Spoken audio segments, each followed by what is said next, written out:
Hey, Chargers fans, welcome into another episode of the Guilty as Charged podcast.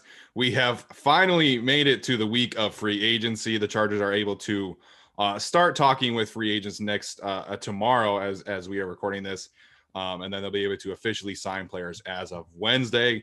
So it's been a long road to get here, but we are finally here. Got to introduce my guys here, Tyler and Alex. Tyler, we'll start with you, man. How you doing today? I've been better. This weekend kind of sucks, Yeah, but at least we have some news. Yeah, I know it's been a tough week for you. So Yeah. we thank you so much for taking the time out to come on with us, and we always are thinking about you and your family. Alex, how are you doing today, man? I'm doing pretty good. I got the haircut courtesy of Manscaped, so you can go check them out. There we go. Yeah, that was a good mention. So Nice. We are super grateful for our partnership with Manscaped, and you guys are always able to go check out their website and use the code GUILTY at checkout for 20% off. It's a great deal. They've got a lot of different products to make sure you are feeling your best. So obviously we have had a bit of news. The Chargers did officially release Trai Turner. That was one of the biggest no-brainers of the offseason of any team. A little unfortunate that it didn't work out. Obviously we were hoping for good things, but it did just kind of seem that it was a lose-lose trade for both sides. I know, Alex, you wrote an article for Bolt Beat kind of revisiting the trade. What were some of your thoughts about that, just revisiting it from last year? Yeah, I mean, the thing that struck me about it was just that, like, looking back, no team really took any risk because Russell Okung was a free agent, and they said, hey, let's put him with his old coach and see if he does something. And Trai Turner would be a free agent if they could cut him after this year, right? There was no real risk involved, and maybe we should have paid more attention to that at the time. In terms of evaluating, like, who fleeced who, based on what we thought at the time. So I mean, I didn't really think a lot other than, I'd probably still do the trade, even though it didn't work out, just because, maybe there's some simulation where, Trai Turner is able to stay healthy and we get some at least decent Trai Turner, but we just didn't get that. But, the reality is you either would have gotten good starting guard play or you get 12 million in cap space, right? So that was really just my thought, kind of looking back on the trade. Yeah, I mean, make the trade 100% of the time, honestly. If you're going to take a risk on a player, not that Trai Turner really had injury risk, but I'd rather take a player and risk the football injury than to stick with Russell Okung and you risk I can't play anymore because I'm medically not cleared to even step onto a field. So, you make the play or not the play, make the trade every time. It's unfortunate that they have to cut him. Thankfully, nobody won, I guess. I guess you could. Is Russell Okung retiring? No, he apparently is still going to play. He's hitting the market. I don't know how much of a market he will have. I mean, you guys he'll have a good market in Bitcoin. He's doing great, by the way. He's doing great with Bitcoin. Yeah. Man. We all made fun of him when that happened. Right, we should have listened. Turned out great for him. Yeah. That's the win. Good for him. That's the win. Somebody won. But you're right. I mean, it would be one thing if Russell Okung had been a Pro Bowler and Trai Turner just kind of sucked. So I mean, you never root for injuries, but I'm kind of glad that Russell was injured this year because, it just makes me feel a little bit better about that trade. So yeah, it was a no-brainer, right? You free up $11.5 million in cap space. You're able to kind of go out and maybe get two players for the price of one to fill that void. And then of course you have the draft. I was laughing so much yesterday when there were media people who were like, man, this market is stacked of interior offensive linemen. It's like, yeah, but not because of Trai Turner, man. Trai Turner was awful last year. Right. So it just was kind of funny seeing people's reaction to that deal yesterday. Yeah, I thought it was funny that people were just like, oh man, Justin Herbert's in trouble after Trai Turner got traded. I was like, Justin Herbert was in trouble when Trai Turner was on the field. Yeah. Like, what were you watching? Or were you not watching the Chargers like most media members? No, but I was just like, the Trai Turner trade, it's like, yeah, I mean, you have to build out the offensive line, but that was true 24 hours before Trai Turner was cut, and it's true 24 hours after. So that was really the situation there. Yeah, it really is. The only other thing I would monitor moving forward, Sally. Go ahead, Tyler. Wants to go. Okay. I said the only thing I want to monitor more moving forward is the Chargers have now cut two players that Pro Football Focus did not like last season. Shada and Staley have both referenced Pro Football Focus. I'm just saying, let's keep an eye on that moving forward. Yeah, that's going to be interesting to see how much of an analytics, approach they take towards building out the roster because, that wasn't really a thing with Tom Telesco and Anthony Lynn. So Obviously, the other big piece of news is that the Chargers have cut Casey Hayward. This is the part of free agency that we always hate, right? Because Yeah. Casey Hayward, cutting him, it made a lot of sense on paper. It makes a lot of sense in terms of scheme wise, because he wasn't really a fit for what Brandon Staley is going to bring into what the Chargers are going to be running on defense. And so it makes sense on paper, but Casey Hayward has been one of the best Chargers players of my lifetime. And it sucks to see him go. It sucks that we had to watch what last season was and that we weren't able to see him, really get back to what his prime form was over the past couple of years. So we are going to talk about how they're going to replace him, but I did just want to highlight a little bit of what Casey Hayward's legacy is for the Chargers, because he was only on the team for 5 years, but I think he did leave a long-lasting legacy. So Tyler, we'll start with you on this one. How will you remember Casey Hayward, and what was maybe a favorite memory of yours of him? It's almost like I'll remember him as the player that we all took for granted, but we knew was an all-pro for so many years. And, Tom Telesco, he never took offensive. Well, he rarely took enough offensive linemen high enough because he's stupid, but he also never took corners, but that's also because he had Casey Hayward. You could literally for what was it, 64 games or whatever up until this past season, you just throw him out there, let him go. And he's covering DeAndre Hopkins. And, that first year that he had where I wasn't really following, free agent moves with the Chargers as strongly as I am now. So for this guy to come in on this kind of cheap deal, relatively not unknown, but certainly unproven. Yeah. And, I just was looking back at articles at the time that were written. They're like, okay, well, maybe he can play in the slot or be like a nice, like rotational piece or like maybe a quality starter, who knows? For him to then have the career that he did was pretty spectacular. Certainly the best signing that Tom Telesco has ever had by far, both with the original signing and the extension. Favorite memories? I don't know. There's plenty to pick from. The first one, for some reason, that came to mind was the pick 2. I know that I've never seen that before until he had the interception for 2 points on that 2-point conversion or whatever it was. So, that or him. I just remember the first year he came in and he undercut Hopkins and had an interception. And then that was like the moment we were all waiting for, like that big matchup. And DeAndre Hopkins versus this new guy, Casey Hayward. And for him to basically shut him down that game. And then I believe Houston last year, he relatively shut him down as well. Just not a lot of guys can do that, right? So that always remember him as just a very talented, solid player for so many years. And going to miss him for sure. This part sucks. Yeah, you mentioned the Houston game. I think like DeAndre Hopkins had 60 yards in that game and only 11 on Casey Hayward, right? So that's like a really great game. The Nathan Peterman game is like the best Chargers defensive game, like maybe ever. Yeah. That was just such an awesome day. And Casey Hayward had 2 picks that game, and Drake Boston and all those guys got in on the fun. Another game that I remember is the Pittsburgh game with Antonio Brown, and AB has like 100 yards in the first half. They're getting absolutely gashed. And then second half, it's really Casey Hayward and Derwin James kind of taking him out of the game, right? And that was a huge part of that Chargers comeback, along with Rivers and Keenan Allen, Justin Jackson. That was just a really fun moment. But it was all the big matchups and him proving that, he could go from a slot corner to an outside and have a lot of success with that. He was a 2-time All-Pro. Obviously, 2017 is probably the best season of his career, just like overall. I'm going to definitely miss him in terms of, his leadership. Obviously the Jack Boys thing kind of crashed and burned this year. But when it was at its peak, it was him, so Trevor Williams, all those guys over the years.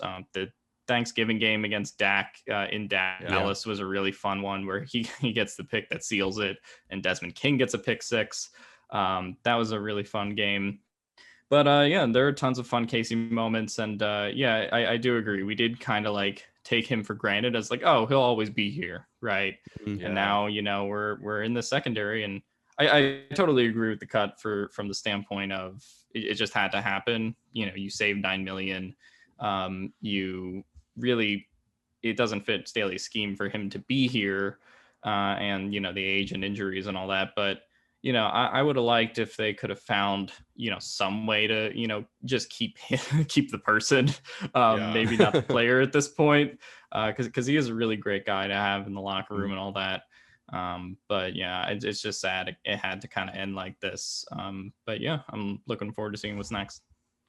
Yeah, it was just such a luxury to have him because, he could go up against anyone in the league and be able to kind of shut down that one side of the field. And, you guys mentioned a bunch of different games. And I think, for me, whenever I just look at what he did against Houston and what he did, against teams like that, where he was able to take out a number one receiver, I just, the value of Casey Hayward is never going to be, something that is like overstated. And we always would argue, like Casey Hayward's the most underrated player in the league. And it's like, well, he was underappreciated by Chargers fans, I feel like, as well, because, everybody kind of would always talk about Derwin and Desmond King and other players, and rightfully so. Those players are special as well. But Casey Hayward, what he did for the Chargers, it was just so valuable. And, the 2016 season in which he led the league in interceptions, man, like, that and Joey Bosa's, rookie of the year campaign were the only two things like that I could like look at each week and be like, okay, like this is going to be fun to watch these two players play. And, because there was all the uncertainty about the move, and it was like just, a drag to talk about the Chargers because of how things were looking after the season. But, being able to watch Casey Hayward and Joey Bosa go to work each week is something that I will always remember that season for. And it's just, it sucks. This is the part of free agency that we don't like. I almost bought Casey Hayward's jersey last year, and then I ended up choosing Austin Eckler's because of, frankly, the contract extension. So it sucks to see him go, man. And I hope wherever he lands that he's able to have, a last couple seasons of high level play, as long as it's not for the Raiders. He can go play well for anyone else except for the Raiders, but I'm going to wish him well. Did you say it's happening? Oh, man. I don't see why not. The other thing, though, and a reason to cut Hayward is he did say he wants to play it for a couple more years. Yeah. That ain't as long as a rookie contract. And at this point, I think Staley just, you can hold on to a guy for a year too late, and then he has one more year and you cut him anyway. At most, if he's playing a couple more years, and that's all he said he wanted to play, just cut bait now. Take that rookie, have him for at least 4 years, and make your defense work from there. Yeah, and the other thing I was saying is just like I don't think it really would have worked if they brought him back this year. I mean, I think he could have played at a decent enough level, but we talked about kind of what Ramsey did in that defense in kind of a zone heavy scheme, and everyone hyped up like, oh, it's the Packers and Rams, it's going to be Ramsey versus Devontae Adams, just shadowing him the whole game. But that's not really what happened, right? It's kind of Ramsey moving all over the field. And taking whatever matchup he has to take. And, Jalen Ramsey is really young. Casey Hayward's going to be 32, trying to do that after a season where he had an injury. So I think it was the best for both sides too. Right.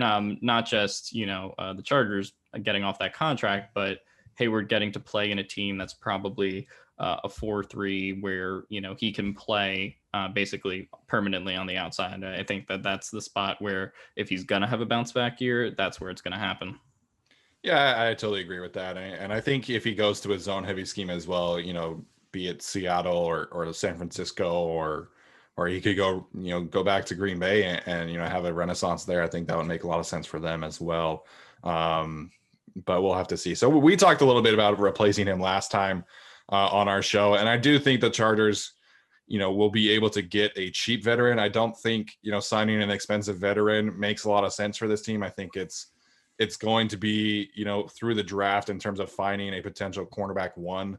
And we've kind of talked about our preference being, offensive line in the first round and then getting a defensive starter in the second round or third round. But we haven't really talked about, the possibility of taking a cornerback in the first round. So we did want to talk about that here and just kind of have a discussion really of the three main guys, right? Because everybody kind of knows that it's Patrick Surtain, Caleb Farley, and JC Horn. And I tweeted this out yesterday. My personal preference is JC Horn. He is my cornerback one. And, I'm not comparing him to Jalen Ramsey, but if you're trying to get, the kind of lockdown man corner to replicate what you had in Jalen Ramsey, I think JC Horn is who you want. I think Caleb Farley is going to be an incredible athlete. He's a little raw at the position, obviously, because he's only played it for one full season. And then you have Patrick Surtain, who's really an incredible technician. He's got the dad pedigree kind of thing going for him. But I know that I'm not the only one that has JC Horn as the cornerback one on here, and I know that Alex kind of disagrees with that one. So Tyler, what do you see in JC Horn versus the other guys that I mentioned in Caleb Farley and Patrick Surtain? Oh boy. So yeah, Sertan is your technician. It's so hard to. Okay, so either of these three guys, if they took him at corner at 13, while I do prefer offensive line, I wouldn't hate it either Right. way. All these three guys are pretty close for me. I'm okay. I think today's starter, I think Sertan is better. But I think given the defensive personnel that they have and the talent on this team, the fact that you even have, you're probably going to have Michael Davis too, Derwin James and all these guys. I think you want to take a guy with a little more upside, whether that be Horn or Farley. I do kind of want to see how Farley tests physically. But for right now, the biggest knock on most corners for me this entire draft process is, do they want to tackle and will they go make that tackle? And I think the Chargers are certainly looking for that. I think, and even look at Asante Samuel, who they've met with, they probably want a guy who can make those plays as well on the boundary, which Casey Hayward was really good at for the first couple of years, not as much recently. So what do I think of Horn? I think he's going to ultimately be, okay, you're asking me on the spot to do, okay. I think I have Horn graded higher. I think would take Farley's ceiling. I think he's just that much of an elite athlete and raw prospect. I still think I'm taking Farley. Are you Sertan, Alex? Are we all split on who it is? I think we are. I would say Sertan 1, Farley 2, Horn 3, but I think Farley and Horn are fairly close. You could kind of do it how you want. They both have great upside. I mean, Farley is just like, what if Michael Davis was a first round pick, which is, really fun to think about in terms of his size and his build and all that. I would probably put Sertan 1. It's funny that you think Ramsey reminds you of Horn, or Horn reminds you of Ramsey, because I kind of think that Patrick Surtain is that a little bit in this draft as a technician. But it's, I mean, the thing is, I think what you've seen in a lot of mock drafts recently, or at least in terms of the draft order, you've seen that the cornerbacks are starting to slip a little bit because people are talking to themselves that, hey, what if I take Kyle Pitts at 5? Or what if I take, this receiver or this like skill player really high, right? You've seen some mock drafts throwing Mac Jones in the top 10.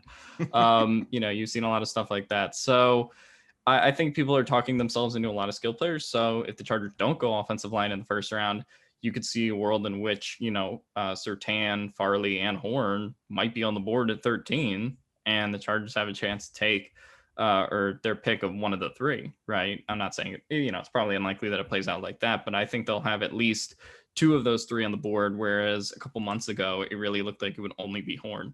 We'll have to see how that plays out. I do prefer offensive line. I'm not as, adamant about it as Steven is, but I do think there is definitely a possibility they take a corner given Hayward. And honestly, even if they had kept Hayward, I think there's a possibility they still would have gone at it in these first 2 or 3 rounds, just because, you have to replace Hayward. He was only on a 1-year deal after this season anyway, and he was a free agent afterwards. So I just think you had to go get your guy in the future, whether that's, someone in the first round, second round, or third round that you think you can develop. It's a really interesting conversation between the three of them, honestly, because, like the main knock that I've seen of JC Horn from people is that like, oh, he gets too grabby. And I'm like, well, Patrick Surtain gets grabby too. And so does Caleb Farley. Yeah. Like, it's just a nature of the position in college, right? In college, you can get away with a lot more physicality than you can in the NFL, and you can coach that out. To me, like the Jalen Ramsey thing with JC Horn, it's more about just like the mentality in which they play with, because I think Ramsey is a little taller, a little longer than JC Horn is, but one of the most underrated things about Ramsey is that he's a fantastic tackler. Like, he'll get after it and he'll come up and make plays. And JC Horn, to me, is the best tackler in terms of cornerbacks in the draft. And I think Asante Samuel Jr. is probably second in that regard. And so I think, the things that Horn does well, you can't teach. Like, you can't teach a guy to be just that dog of a corner who has the confidence to go up against, all these elite receivers in the league and hold his own. And like, that is Horn to me. And Patrick Surtain, I think, his technique is really good. He's really long, got that great length. But I'm a little concerned with how he will test, because I think athletically he's probably the worst of the three. And Caleb Farley has been reported to be running like a low 4.3, which is just like, absurd. So, pairing Caleb Farley and Michael Davis in the AFC West and having two cornerbacks who can run 4.3s, like, I'm interested in that. Like, make no mistake about it, I think Caleb Farley would be a great pick for this team if they're able to shore up the offensive line in free agency. But it's going to be interesting to watch, because I think there will be at least 4 quarterbacks taken in the top 10, maybe 5, like we talked about with Mac Jones. And so somebody is going to get pushed down. And so what if you're staring, at Caleb Farley and Rashawn Slater? Like, that's a possibility where the Chargers could be looking at, hey, well, we need a cornerback 1. We can take a legitimate prospect here, or we could take a left tackle to build with our young quarterback. And so I think that's an interesting conversation that the Chargers are going to have. Yeah. And I don't know. I was just going through like the veteran free agent options to see like, all right, is there a guy they can take to avoid a draft pick low, that high? And it's just like, there's really no one that can play cornerback the way that Brandon Staley wants them to. Right. I mean, the guys that are going to get most talked about, I think, are like Patrick Peterson, Malcolm Butler, Richard Sherman, and those guys just, they're all over 30, which brings you back to the same problem with Casey Hayward. Right. And declining athleticism. So I don't know. I mean, definitely like Troy Hill is another possible option that they can get as a sort of a vet corner to come, right? Sort of those guys that are in lesser demand that they could get maybe on a 1 year, 2 year kind of deal, while also drafting a quarterback in those first 3 rounds. I know Jason Reed mentioned over at Bolt Beat, but I definitely think, they just have to take one of the first 3 rounds, especially with Casey Hayward gone, building to the future. It just has to happen. They certainly have to take him in the first couple of rounds. I still can't imagine it's 13 with the way that free agency has played out so far. There aren't legit starting corners or above average corners that are just hitting the market. Yeah. It's a bunch of linemen. And at this point, I think you consider, 10 maybe offensive linemen go before the Chargers' second pick. And you can't wait that long. Like the Chiefs and the Raiders cutting everybody, the Packers could replace a center. The Saints and Colts are in the back, and they're always looking for offensive linemen. Yeah. So at this point, you got to take your guy. And I really think it's going to be the best corner in the second round at this point. So that's it. Yeah, I do too. And a lot of people mentioned Greg Newsome yesterday, and I think that would be a fantastic pick as well. But, it seems like the general consensus is that he's the 4th best corner. Mm-hmm. So, it seems like he's trending towards being like a late first, early second round pick. So I think ultimately the Chargers, in terms of drafting a corner, if they do take one in the first round, obviously that kind of eliminates that need. But if you're waiting until the second round, you're probably looking at Asante Samuel Jr., Eric Stokes, Tyson Campbell. I know I'm not super high on him, and neither is Tyler, but athletically he fits what Brandon Staley seems to be wanting. Then you could talk about maybe like a Kelvin Joseph from Kentucky. So I just think, the Chargers will have options. And I think, the value of taking a cornerback in the second round just to me makes a little more sense, because like Tyler said, we could see 10 to 12 to 13 offensive linemen go before the Chargers pick at 47. And then, say you're looking at, a James Hudson or a Quinn Miners or something like that as like your one offensive lineman starter that you draft. It's not really something, it's not an approach that I think the Chargers should be entertaining. It's important to remember, I think, that they do, with the compensatory 3rd round pick, that if they want to, they can trade back into that second round a little bit, right? So if you take your first round pick that's a corner, maybe you could trade up to like 39, 40 for an offensive lineman or something like that, kind of like they did, and move up 7 or 8 spots like they did with Kenneth Murray last year. So there's always the possibility of that. But I said first 3 rounds for Tom Telesco, margin of error, but I think it definitely has to be the first 2 or 3. Yeah, I just don't know if I can wait till they get to 39 or 40 to move up, because I don't want to be sitting there and have to take Alex Leatherwood when Asante Samuel is still on the board just because I took a corner Right. in the first round. Sorry about that. I had to mute because my dog's barking right now. But yeah, it's going to be really fun to see how that pans out. And obviously a lot of that is going to depend on free agency. So we wanted to talk about some free agency predictions that we're going to dish out right now. And so I think, to me, like, the place to start, and I was talking with Alex and Tyler about this last night, is Hunter Henry. I've become very conflicted in Hunter Henry returning, and I've been doing some research into what the Chargers could potentially be looking at the tight end position. And it just seems like, you look at where all of these coaches have come from, they've always had more of like an athlete instead of like a refined route runner at tight end. And Hunter Henry is a good athlete, but he's not like a yards after catch specialist, which is what we've seen from where these coaches have come from. Obviously, you have George Kittle with Shane Day, Darren Waller, Jared Cook. Jared Cook has 2 connections, obviously, with Joe Lombardi and Frank Smith in Oakland and New Orleans. You have Jimmy Graham going all the way back to Joe Lombardi's first stint with New Orleans. And that's just, you look at these kind of athletes that they've had, and that's just not really Hunter Henry's game. And so, just looking at some advanced statistics, Hunter Henry was 7th in the league last year in catches, but he was 13th in yards after the catch. And so, Rob Gronkowski had more yards after catch than Hunter Henry did. And then you have guys like Hayden Hurst and Gerald Everett and Tyler Higbee, who had catches in the 40s.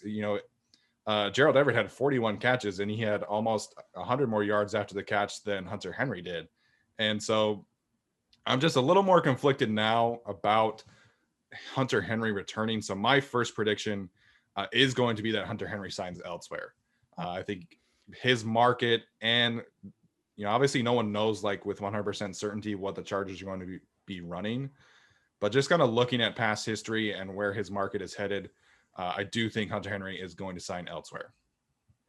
Yeah, I ultimately think that place is going to be the Patriots. They just traded Marcus Cannon. I know Tyler's vomiting. They just traded Marcus Cannon, and ladies and gentlemen, I'd like to inform you that the Patriots currently have the most cap space in the league. So yeah, that's something to watch as they go after some free agents. And I don't know, the Cam Newton thing, a lot of people made fun of that as like, Cam was bad last year, but Cam Newton's a respected guy around the league, and it doesn't preclude them from making any other quarterback moves, right? So Hunter Henry can at least, the Patriots, the most important thing is that they enter free agency with like another just a quarterback option to advertise to people, right? Whether that's Cam Newton or someone else. So I kind of have a feeling he's going to go there because of the Belichick thing, and they're just like dying for another pass catcher. I could also see, they are. It's really bad there. People complain about Mike Williams here. Like, Mike Williams would be the greatest receiver of all time in New England. They're trying to trade N'Keal Harry, who they just drafted like 2 years ago. I don't know, but I think another team that I think could go after him is Jacksonville, just because they have Trevor Lawrence. They're trying to get maybe a weapon for him. I just feel like there's going to be a team that's going to be willing to get higher than Tom Telesco in terms of the negotiations, right? We obviously saw he wasn't franchise tagged. I think that he'll want to come back, and people keep pointing out the what he said about quarterbacks comment, and he said again yesterday he loves Justin Herbert, right? But if some team is offering him 4 years 55 instead of 4 years 45, Justin Herbert ain't going to be the difference there. That money is going to talk. So I sort of think he's going to go, and then the Chargers look for a Zach Ertz, Kyle Rudolph, Jared Cook kind of guy to replace him. I think they're going to do a combination of things. I still think Henry is going to return. I think the Chargers have made enough moves where they can afford it. Now, they're not going to be stupid, and Tom Telesco with, say, Melvin Gordon isn't stupid. He's not going to completely overpay, though he almost gave him a 4-year, $40 million or something like that. Another time. I do think they're still, like you said, they are going to look for someone who's a little bit more yards after catch, athletic kind of guy. They're just going to do that, maybe this draft or the next draft. in a later round. Most of the guys that you referenced that, these coaches have worked with are typically your third round or later kind of guys. Yeah. And they don't also break out in their first year. Jared Cook, he took 3 years. Kittle took 2. Waller took 4. Jimmy Graham in his second year. None of these guys are just out of the gate breaking out. So I think you can play it both ways, where you sign Henry, and I'm curious what Henry wants, because I do think he could take a slightly shorter, maybe 3-year deal, because he knows that he can't get a whole lot of money right now because he hasn't really been that consistent or that productive. So maybe he wants that third contract before he hits 30. So I think it's possible you take him on maybe 3, maybe it's 4 years, and you have that rip somewhere in year 3, maybe even year 2 if it's a 3-year deal, and you still develop a tight end that's more athletic in the interim and take him in that third round, because a lot of these guys aren't breaking out immediately. So take Henry now, take your developmental guy. Maybe it's Tremble who they met with, I don't know. And then, down the road, if you start to see that other guy elevate, you can eventually get rid of, your veteran, especially if he's not being productive or he's hurt. Kind of in the same vein, not really, but like, we have Michael Davis now, so we can get rid of Casey Hayward. So I think they can do both. Sign Henry, but also prepare for the future, because they do seem to want a particular kind of guy. Yeah, and Tommy Tremble would be a fantastic draft pick. I know we all kind of have made jokes about the Notre Dame thing, but Tommy Tremble, like, the dude is a filthy blocker. Like, he just gets after it in a way that the Chargers have really missed without Virgil Green. In the games that Virgil Green has missed, the blocking and just the overall run game has really kind of suffered. So Tommy Tremble will be a fantastic pick. I also like Kenny Yeboah, a little bit more of an athlete, but he can block as well. Showed us some really nice blocking at the Senior Bowl. So, Alex, what is your first free agency prediction for the Chargers? My first one's going to be that they sign Corey Linsley. That it just makes too much sense, right? And we saw Tom Telesco dip into that Green Bay offensive line last year with Balaga. This one just makes too much more sense than last year's did. You could get him for about the same price that you got Balaga, frankly, and it's an immediate boost to the offensive line, like we've been talking about. There's been a lot of reporters that have kind of linked, Linsley to the Chargers. I think that's going to be the first domino that falls, if I had to guess. And they sort of did that last year with getting the offensive line first, right? After Brady basically announced he was going to Tampa, the first hour was them signing Brian Balaga. Yeah, that's a good point. So I think they're going to really aggressively go after the offensive line in free agency. I'm sure maybe a Gabe Jackson or something else is possible, along with Corey Linsley. But I think the first, I don't know if it's going to be the first move of free agency, but I think their first priority on the offensive line is actually going to be signing him. Then I will take the next easiest one, and that is Johnson signing, which is already a very obvious one prior to any of this. But now you have Rajon Jenkins. Granted, it's vague. Same with Mike Williams' tweet. I can't wait to see where we go next or whatever. Yeah. I just can't imagine that Staley comes over and Johnson doesn't. And with everything, the way everything's falling right now, it just seems like it's a done deal at this point. We're just waiting for the numbers. Yeah, especially with, the NFL Network reporting today that the Rams are trying to sign Leonard Floyd back. And so they don't have the money to get both. And it's going to be one or the other. And we've heard almost nothing about them trying to re-sign John Johnson. It's been all about Leonard Floyd and Darius Williams. And so they kind of did this to themselves. I mean, they drafted a bunch of safeties over the last couple of years. My guy, Terrell Burgess, they have Jordan Fuller and others to kind of fill that void. And obviously they could be switching schemes a little bit. So listen, man, John Johnson and Corey Linsley, they both check a lot of boxes. I was looking up, Corey Linsley a little bit, and he was also the Walter Payton Man of the Year nominee for the Packers last year. So perfect. We know how much Tom Telesco loves those kind of things. I'm pretty sure that's basically the only reason why Thomas Davis signed with the team, just for that leadership ability. So we'll see. I do think Linsley makes a ton of sense. Obviously, you've got the tight ends coach Kevin Koger coming over. You got Brian Balaga. And like I said before, we don't know with 100% certainty what kind of scheme it's going to be, but it's going to be heavily influenced by the Kyle Shanahan's scheme. And that's something that Linsley has had his 2 best seasons over the last couple of seasons for the Packers in that same kind of system. So it checks a lot of boxes, and so does John Johnson. And, I cannot stop thinking about the possibilities of the Chargers going into the dime package and you have John Johnson on one side, Kenneth Murray in the middle, and Derwin James on the other side. Like those possibilities, that kind of athleticism and versatility. Oh man, it's going to be so much fun to watch. And Staley has stressed, and so has Ronaldo Hill. We are going to put pressure on different points of the offense, and just how, like you said, James, Murray, Johnson, you can put pressure on that defense at any point you feel like. Oh, and by the way, good luck with Joey Bosa. So it's just going to be a lot of fun. Yeah, and I my two other predictions that I will get off here. I think they're going to go after a premium pass rusher, whether that's Leonard Floyd, who's still up in the air. Something that a lot of people aren't talking about is that the Broncos still haven't made that decision on Von Miller. So that's going to be interesting to watch. He was legally cleared, so that's still up in the air. I think they're going to go after a guy like that, or NFL Rooms is back at it again with Shaq Barrett. Yeah, for the sake. Yeah, another guy that is possible. Bud Dupree's another guy that's possible, but I think they're going to go after a premium outside pass rusher. And then my last prediction will be that Tyrod Taylor is replaced. I think he's ultimately going to go somewhere else, probably be it Philadelphia or another place where they're going to have some kind of quarterback competition. And I think they're going to get a veteran backup. I don't know if it's going to be as expensive as Jacoby Brissett, but I do think they'll go after a backup of that caliber. Mm-hmm. Yeah, that one makes too much sense, man. They've got to get some kind of veteran presence for Justin Herbert. And, we just don't know enough about Easton Stick to say, like, he's 100% the backup in this kind of instance. So right. The other one that I think is almost a guarantee, you talk about connections.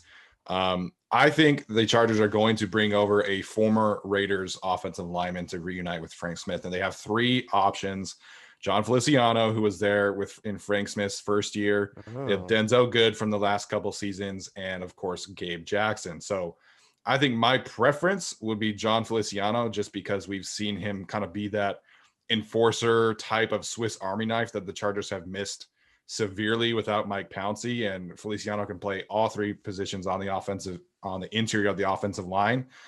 Did a fantastic job for them at center in the past few seasons when Mitch Morse has been out. So I think that would be my preference. Denzel Good, a little less proven. He's been on the practice squad, been a backup for the most of his career. He's been in the league since 2014 or 15, I think. So last season was really his only season of being a starter, and it was really good. And he was able to kind of show off some versatility at play guard and tackle. But there's just a little too much uncertainty there, in my opinion. So my preference would be Feliciano, and Gabe Jackson would be a fantastic signing. He would have been the best Chargers offensive lineman over the last few years. But I'm a little worried about his age and just kind of, he had some injuries in 2018 and 19 that some Raiders writers have mentioned as maybe hindering him from getting back to his elite form from 15, 16, and 17. So I think one of those three will come over, and my preference would be John Feliciano. Let me ask you guys, what's a move that you think might happen, but you don't want to? Oh, give me a second. Well, I guess I'll start. I think that, something that I don't think this will necessarily happen, but I could see Telesco going after it, is maybe a receiver or running back in free agency. I wouldn't necessarily want him to do it, but I remember weirdly, like 2 months ago, there was like some Aaron Jones report that just kind of came out of nowhere. I don't think any of that stuff will happen, but I could see Telesco going after, a skill position player that just sounds weird and that we haven't predicted for the last 2 months, but then, comes into the picture, right? Like, I mean, last year we had like Chris Harris and no one had any idea that was happening until like the day it happened. So I just feel like there's going to be one of those kinds of free agents. I mean, under the guise that he's a starter, I wouldn't want them to take Jared Cook. I understand the connection is there. That could happen. That's a good I don't one. really want it to happen. And you technically don't know if he's going to be the starter until after the draft. And if that's the case and he is the starter, then I don't want it to happen. I've had daily, like, future nightmares, flashbacks of waking up to see that both Feeney and Lamp have returned, Oh and yeah. that they're just going to roll with it. I mean, I guess Run it that's back. possible. I mean, it is possible, and then they take Yeah. offensive linemen anyway, and then just that you don't really sign those guys, then cut those guys. Like, it doesn't work like that. So that's a bit of my nightmare, but it can happen. So That's a good one. You know, the two of them coming back and the running back. I think that's an interesting one. I do think if they wanted to sign a running back, like they could do that, you know, with like a lesser known player, you know, like a Marlon Mack or a Jamal Right. Williams instead of Aaron Jones. But, you know, spending top tier money on an Aaron Yeah. Jones or a James Conner kind of player, oh man, that No. would be so stupid, because then you have, you know, what, like 18-20 million dollars invested in each year for your running backs, and that's just that would be terrible. Any kind of big free agent receiver, I'm out on. You know, I've seen some people be like, well, what if you could take Mike Williams and just sign Kenny Golladay? It's like, well, yeah, Kenny Golladay is probably a better player, but, you know, then you're taking the same kind of problem, right? Because the whole thing with Mike Williams is that he hasn't produced to his value of where he was drafted. Well, if you're paying Kenny Golladay, or, you know, I think Chris Godwin was franchised, right? So he's off the market. Right. But, you know, if you're paying Kenny Golladay or Juju Smith-Schuster $18 million a year, and they're not producing, then you have the same kind of problem, except Mike Williams is on a rookie contract. And so it's like, I'm out. If you want a receiver addition, it's got to be through the draft, in my opinion. I've said this before. I do not want any part of Alejandro Villanueva, like none. So I would understand the move, like, you know, getting, you know, there is the coaching connection with Sean Sarrett or Surratt, or however you say it. But I just think, you know, he's only had 6 years in the league, and I get that, but I've just never been like super impressed with him. I've never felt like he's a top tier tackle. But after Trent Williams, he is the best free agent left tackle, which means he is going to be expensive. And I'm just not interested in paying Alejandro Villanueva the kind of money that it will require to get there. And also, I think there is a world in which Tom Telesco takes a big swing at Joe Thuney instead of Corey Linsley. I think it's possible. I think that he understands the kind of urgency there is around this situation, but I do not want it. I think Joe Thuney is a very fine player. You know, you look at the difference between him and what the Chargers have had at guard. The difference is just staggering, right? And, you know, in the last 2 seasons, the left guard for the Chargers has allowed like a combined 65 pressures or something like that. It's just outrageous. And Joe Thuney over the last 2 seasons has allowed like 30. So I would understand it, but I think if you're going to sign a top tier free agent offensive lineman, it should be Corey Linsley. Other than that, I think you go a tier down. You go with a Kevin Zeitler, who's not going to cost as much and is arguably just as good. Or even if you want to have that same kind of conversation, Austin Ryder, who's not going to be back with the Chiefs, is a tier down from Corey Linsley, but I think he is very close in terms of ability. And so I don't want any top tier huge swings on the offensive line. I don't want Alejandro Villanueva, and I don't want Joe Thuney. Speaking of receivers, I just want to mention one. Do not sign Nelson Aguilar. You're going to pay him like 1 year, $10 million. He's going to cash in on that tremendous season he had, and he's going to wind up back on one of my teams, and he's going to revert to 2019 form. I just know it in my heart. okay, but wait, the Raiders sign Casey Hayward, then you sign Aguilar, and he roasts Casey Hayward, and you win 2 games. There. Yeah, I mean, it could go that way. Oh man, I that's the other thing. I do not want Casey Hayward and Melvin Ingram on the Raiders. I know one of them is probably gonna end up there. I just don't want to see that. No. Yeah, it'd be kind of gross. That would be really gross. All right, guys. Any other predictions that we want to get out before we wrap up today's show? I predict that Mike Williams will not unfollow the Chargers on Instagram. I predict that that'll still be a big problem for fans in the next week, though. I feel like this was a problem last year too. I feel like a lot of people were talking about this last year too, and it's like, you guys, he's never followed them for whatever reason. You know, he just hasn't done it. Maybe he doesn't want to see the constant spam on Sundays. I don't know. Like, it kind of bugs me too sometimes when I have to log on to Instagram on Sundays and click through 37 stories from the Chargers. So I get it, but it's just not a big deal. Like, it's not something like, you know, Deshaun Watson took the Texans completely out of his bio kind of thing. Like, you still know that Mike Williams is on the Chargers and that he likes the Chargers. And Alex kind of pointed this out. You know, his tweet, it could be an extension. It could just be kind of him, you know, his way of saying like, listen, like, I'm committed to the Chargers, and, you know, not following them on Instagram is not a big deal. Yeah, certain Chargers accounts will rename nameless. Chargers, I did it. Yeah. Fight me. So, like this is something I guess I just want to stress in general. Just like be careful on Twitter tomorrow. If you see a report and you have no idea if it's true, just check if it's true, because it takes 2 seconds and we'll get a lot better discourse just throughout the day.